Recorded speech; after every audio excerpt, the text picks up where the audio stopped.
एक पल तुम्हारा बिना जो है नाम के जा रहा है कि श्वास श्वास सुमरण करो, वृथा श्वास मत खो, ना जाने इस श्वास का आवन हो न हो। जो श्वास निकल गई वो श्वास वापस आने वाली है। जो श्वास निकल के गई उस श्वास में तुम कौन हो? तुम्हारे गुरु ने तुमसे क्या कहा है? तुम कौन हो? अब देखो, अगर तुम शरीर हो तो तुम मर रहे हो, बच नहीं सकते। और तुम आत्मा हो गुरु के कहे अनुसार तो तुम्हें श्वास मार नहीं पाई। क्यों? आत्मा को श्वासों की जरूरत ही नहीं। ये श्वासों की जरूरत केवल शरीर को है। तुम शरीर नहीं हो। अब ये हमसे किसी से सुना नहीं जाता, जाने क्या वकील साहब सुनाते रहते हैं। तुम शरीर किसी काल में नहीं हो। ये पता लग जाए तो हर श्वास के चलते में हम आत्मा हैं, हम मरते ही नहीं हैं। इससे ऊंचा भजन और क्या हो सकता है? इससे ऊंचा ज्ञान और क्या हो सकता है? परंतु इस ज्ञान से हमको कोई रुचि ही नहीं है। हम जाने कितने मनोरंजनों में फंसे रहते हैं। कहता हूँ कहे जात हूँ, कहूँ बजा कर ढोल, श्वासा खाली जा रहा, ये तीन लोक का बोल। तीन लोकों में इतनी मूल्यवान वस्तु और कुछ नहीं है जितना मूल्यवान तुम्हारा अपना शरीर। ये क्यों मूल्यवान है? केवल आत्मज्ञान के लिए, केवल भजन के लिए, केवल नाम की महिमा को जानने के लिए, और इसकी कोई वैल्यू नहीं है। ये ना तुम्हारे पास कभी रहेगा और फिर आगे चलकर कभी मिलेगा भी नहीं। इसलिए सारी उम्मीदों को छोड़ करके हमें क्या करना चाहिए? आत्मा का भजन करना। तेरी एक एक श्वास हीरा मोती, एक एक सांस हीरा मोती, ये गवाने के काबिल नहीं है, ये गवाने के काबिल नहीं है। तेरी एक एक श्वास हीरा मोती, तेरी एक एक श्वास हीरा मोती, ये गवाने के काबिल नहीं है, ये गवाने के काबिल नहीं है। ये दुनिया बड़ी खूबसूरत, ये दुनिया बड़ी खूबसूरत, तुमको रहती है इसकी जरूरत, तुमको रहती है इसकी जरूरत। पर ये माया की मोहनी मूरत, ये माया की मोहनी मूरत, दिल लगाने के काबिल नहीं है, दिल लगाने के काबिल नहीं है।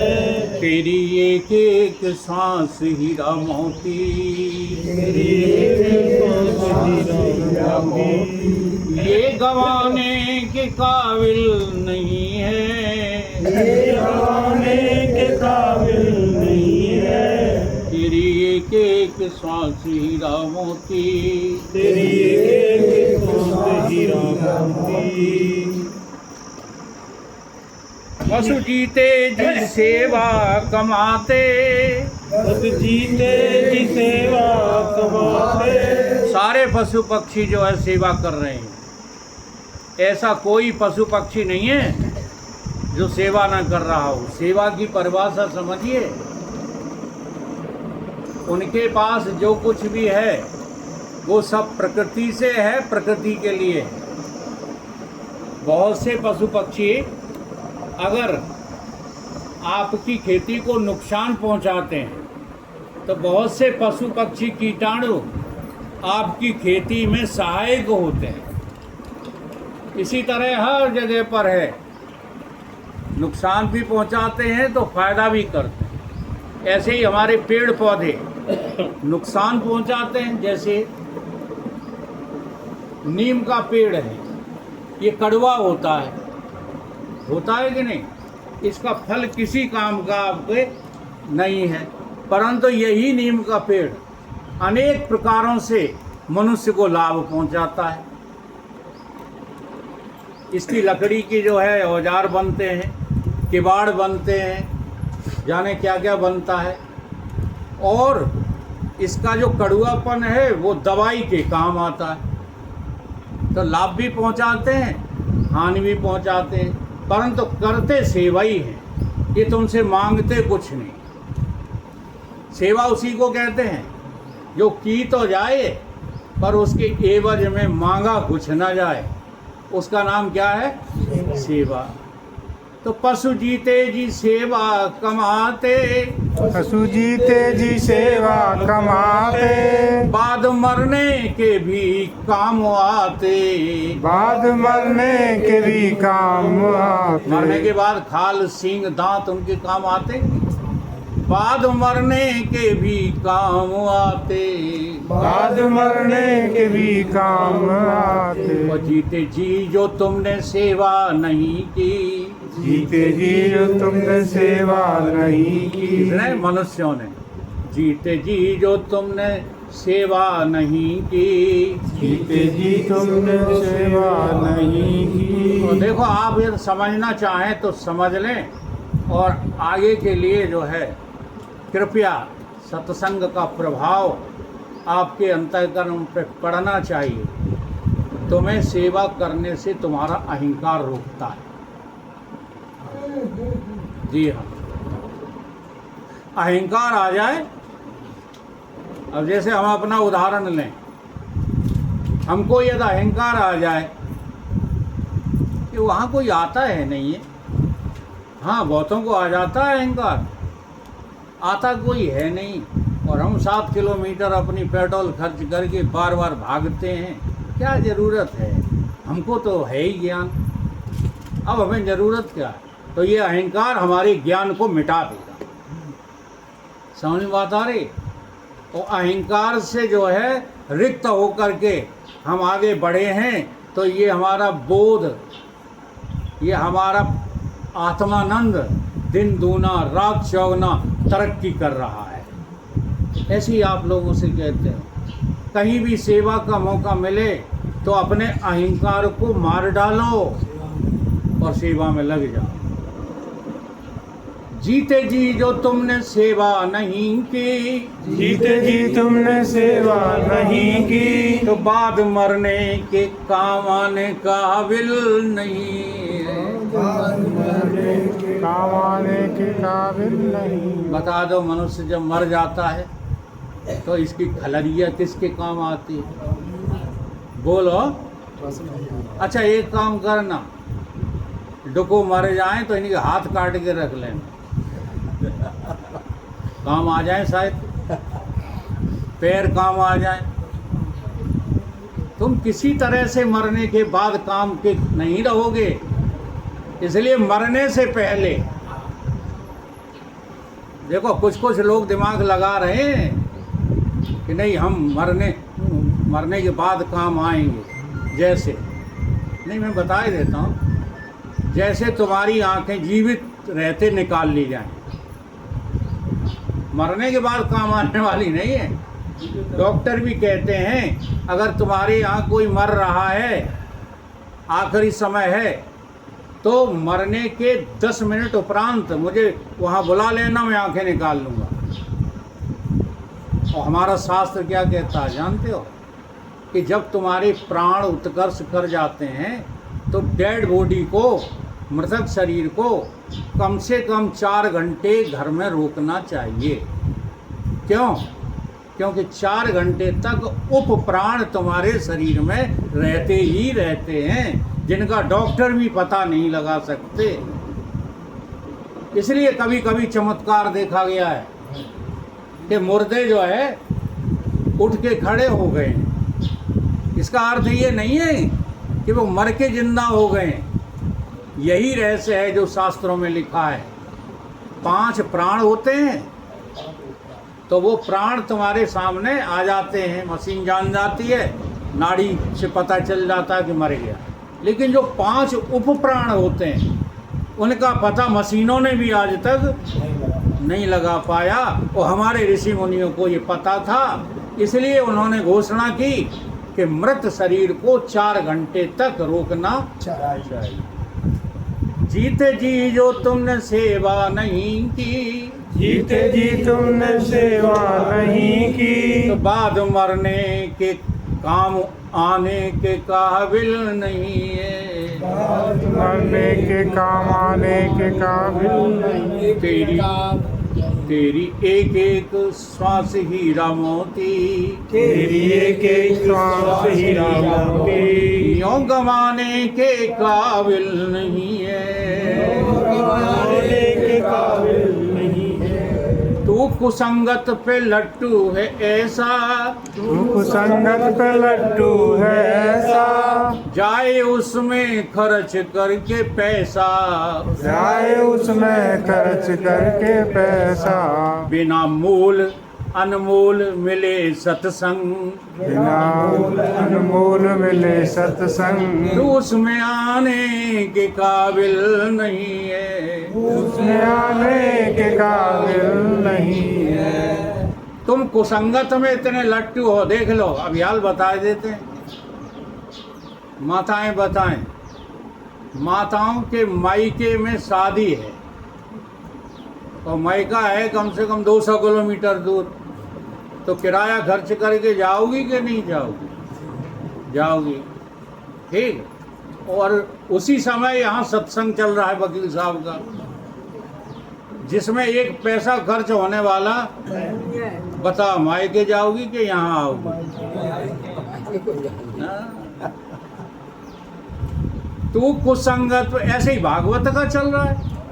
अभी ढोलक मजीरा वाली भागवत शुरू हो जाए गांव में, और हमारा उसी दिन यहाँ सत्संग रख लिया जाए, तो एक भी आने वाली नहीं है। वहाँ जाओगी जहाँ 10 लाख ले रहा पंडित।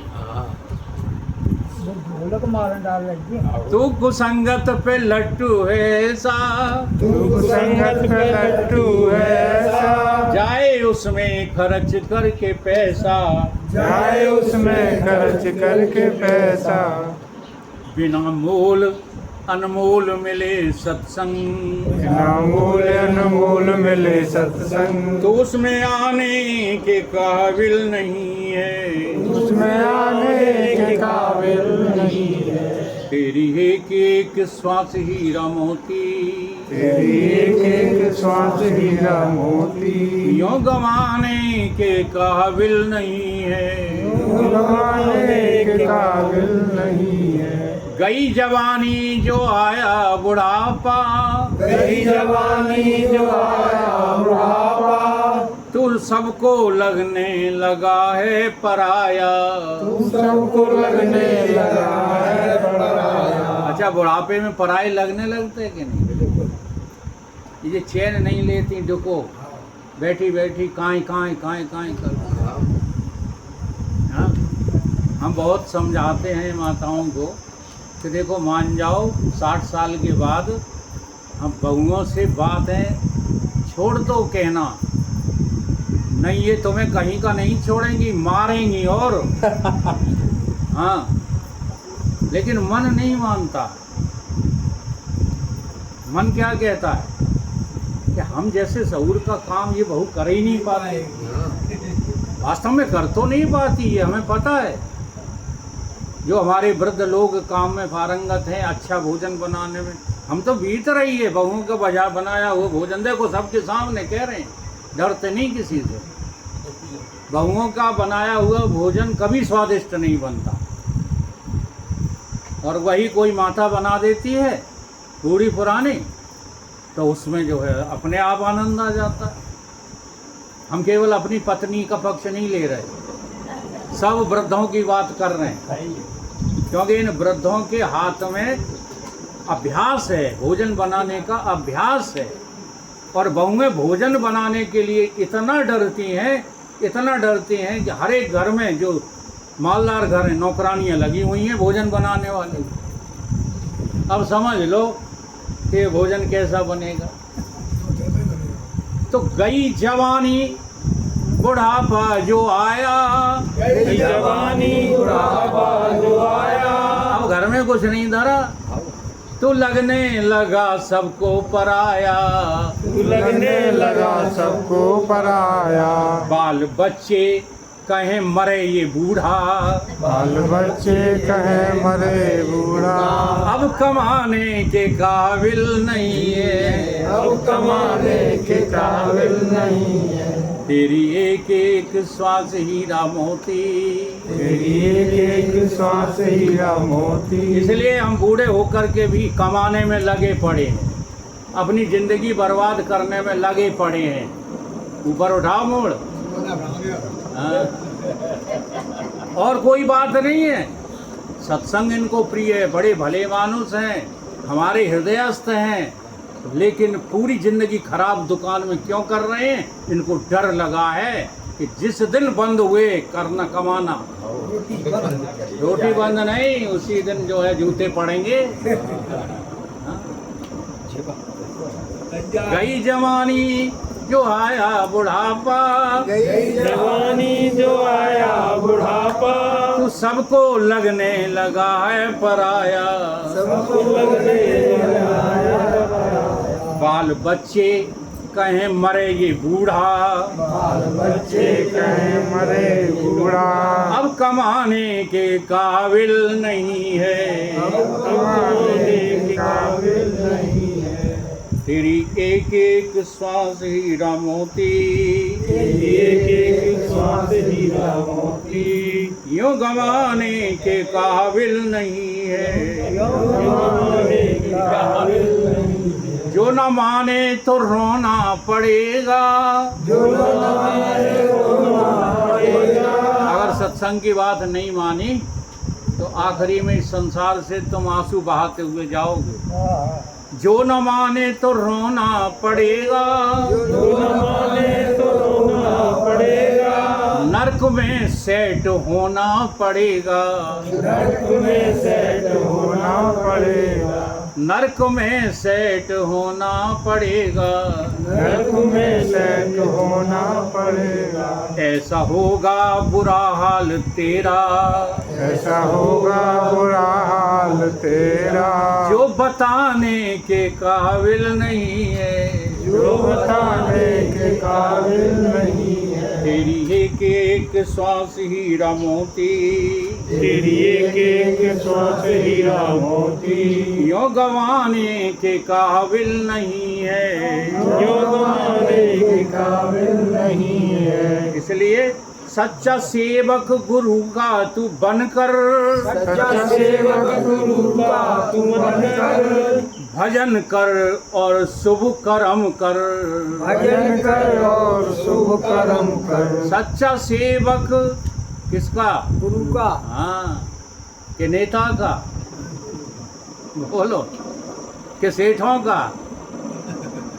सच्चा सेवक गुरु का तू बनकर, सच्चा सेवक गुरु का तू बनकर, भजन कर और शुभ कर्म कर, भजन कर और शुभ कर्म कर। वरना उस सच्ची सरकार के आगे, वरना उस अच्छी सरकार के आगे, ये मुंह दिखाने के काबिल नहीं है, ये मुँह दिखाने के काबिल नहीं है। तेरी एक एक श्वास हीरा मोती, तेरी एक एक श्वास हीरा मोती, ये लुटाने के काबिल नहीं है, ये लुटाने के काबिल नहीं है। इसलिए हर श्वास में परमात्मा को ही याद करना, यही नाम का जपना है। अगर तुम्हें अपना आत्मा स्वस्वरूप याद बना रहे, देखो बहुत अनुभव की बात है, अगर सामने तुम्हारे कोई लड़ने आ जाए और तुम्हें याद आ जाए कि हम तो आत्मा हैं, ठीक है, अब ये याद आ गई कि हम आत्मा हैं, तो आत्मा कैसी है, ये नाम कैसा है, व्यापक। तो वो सामने खड़ा है, वो कौन है? वो भी आत्मा है। तो आत्मा आत्मा से लड़ेगी? ये है नाम की महिमा। तो जब तक जो है आप नाम की महिमा को अपने बुद्धि में बिठा लेंगे नहीं, तब तक नाम का सुमरण हो नहीं सकता। इसलिए ईमानदारी श्रेष्ठ है समझदारी से। आप ये अच्छा ईमानदारी से बताओ, शिक्षा श्रेष्ठ है कि दीक्षा श्रेष्ठ है? देखो, शिक्षा लिए तो सब बैठे हो, लेकिन दीक्षा के लिए सब भड़बड़ाते रहते हो। दीक्षा किसी ने ली? दीक्षा ली जाती है सतगुरुओं से और शिक्षा ली जाती है प्रपंचिक गुरुओं से। जो डॉक्टरी के हैं पढ़ाने वाले, वकालत के पढ़ाने वाले, जाने काय के पढ़ाने वाले, वो तो सब हैं शिक्षक, ठीक। और गुरुदेव भगवान कौन है? दीक्षा देने वाले कौन है? साक्षात सद्गुरु भगवान। इसलिए जो है हम समझदारी के साथ साथ ईमानदारी को अपने जीवन का अंग बनाएं। बोलिए गुरुदेव भगवान की जय।